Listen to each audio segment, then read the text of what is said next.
Hey everyone, for my last yogurt I decided that I wanted to do something that supported my personal inquiry project, and so I chose to review some books that I think are excellent resources to help encourage students to be more empathetic and to understand more about themselves, their own feelings, and other people's feelings around them.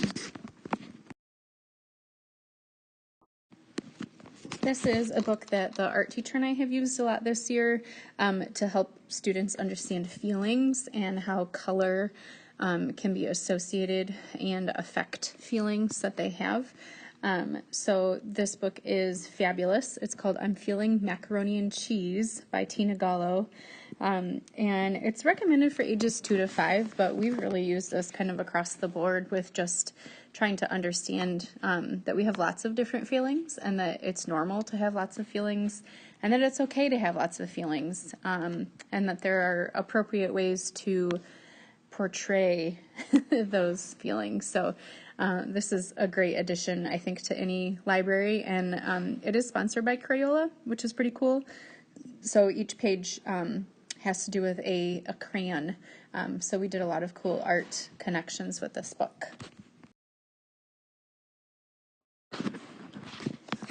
I love this book. I had to buy this book for my daughter after I ordered it for my library, and we just got it in not that long ago.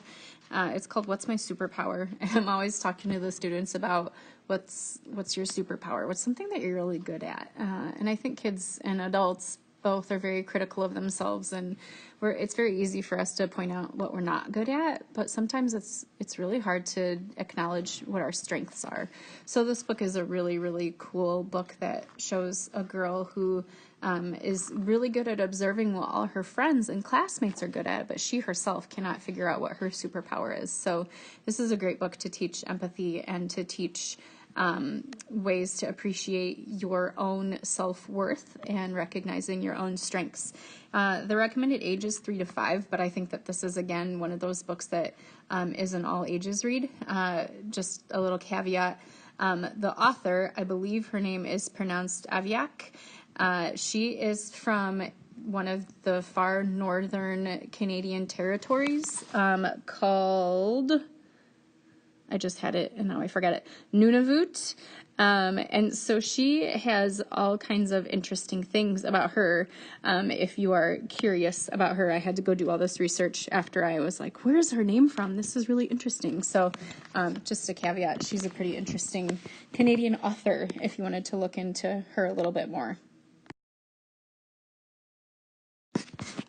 Hopefully you all love Kelly DiPuccio as much as I do. She is just one of my absolute favorites. This kind of goes along with the last book that I showed in teaching kids to be empowered. It also is a great bully prevention book if you are looking at purchasing any titles that would fit in with that, and also goes along with my empathy idea.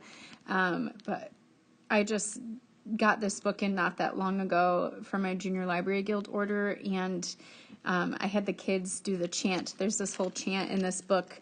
On every page, Manny says that he is something else. So like on the page that I took a picture of, it says, I am invincible. But he says, I am fearless, I am strong, I am brave, I am powerful, I am invincible. And so I had all my kids cheering that as loud as they could in my library, and it was awesome last week, which they needed because they're ISTEP testing right now. The recommendation for age is 3 to 7, but I also think this book transcends age. It's a beautiful story about this little raccoon, and he helps stand up for someone who needs assistance. There's a little girl that's getting bullied, and Manny realizes, you know what? I'm all of these things, and I'm going to stand up for her. So if you haven't read this book, you have got to see it. It is absolutely beautiful, and I love it. This is by the same author that wrote When Sophie Gets Angry, Really, Really Angry, and that won a Caldecott honor, and it won a few different accolades. So Honestly, when I saw this book, and I kept seeing this cover at ALA Midwinter, and I'm like, ugh, I honestly don't really care for the illustrations, if I'm being 100% honest. But I read the book because I knew it was going to be an award winner, and I knew it was probably something I should buy for the library. So we just got our copy in that I ordered, and I read it, and actually it's pretty brilliant. We've been doing a lot of professional growth training this year at my school about having a growth mindset versus a fixed mindset. And so if that's something that you're teaching students or your patrons, then this would be a really great book. So it's all about, you know, the difference between having a fixed mindset and how that can really be punitive, and how having a growth mindset that they can keep growing their brains. So the whole thing is kind of based around a math problem. If you remember using tangrams, the little flat plastic geometric shapes that you have to organize into different shapes. That's what Sophie is trying to work through her math problem. So I chose this page specifically to show you.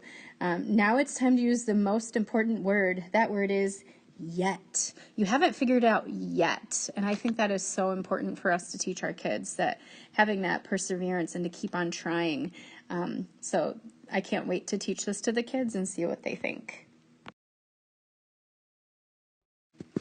And my last empathy book that I wanted to share with you guys is the illustrated picture book version, kind of Wonder. And I'm sure you all know how many accolades and medals and awards that Wonder has won. And I'm sure that this one will also. So this is the picture book that's called We're All Wonders by R.J. Palacio. And the illustrations are absolutely beautiful, as you can see from the picture. The age recommendation is 4 through 8. Again, I chose this because I think it's an all ages read. And so I can't wait to show this to my younger kids, because we did a one book, one school challenge with Wonder this year. So I'm excited to make it a little bit more accessible for some of my younger kids through this book. I think this book does a beautiful job of teaching empathy and including others who look different than us. So if you have not checked this version of Wonder out, please do. I noticed that these were in the picture that I posted on my cover, and I decided not to use them for my yogurt, but since they were in the picture, I thought in case anybody wanted to see the covers or had any questions about what those were. These are 2 books that I just got in our library because we were sorely lacking in any gender identity, questioning, curiosity, that kind of thing, and that's been a big passion for me in some other classes too. So these are 2 books that are age appropriate for elementary school, in case you're looking for anything for helping with gender empathy. So the first one is Are You a Boy or Are You a Girl by Sarah Savage and Fox Fisher. And then the other one is Who Are You by Brooke Pesson Weedby. And that one is really, really cool. My students, I've had a few kids look at that one for me so far, and they've been really happy with that one. So just in case somebody wondered what those 2 covers were from the cover of my project.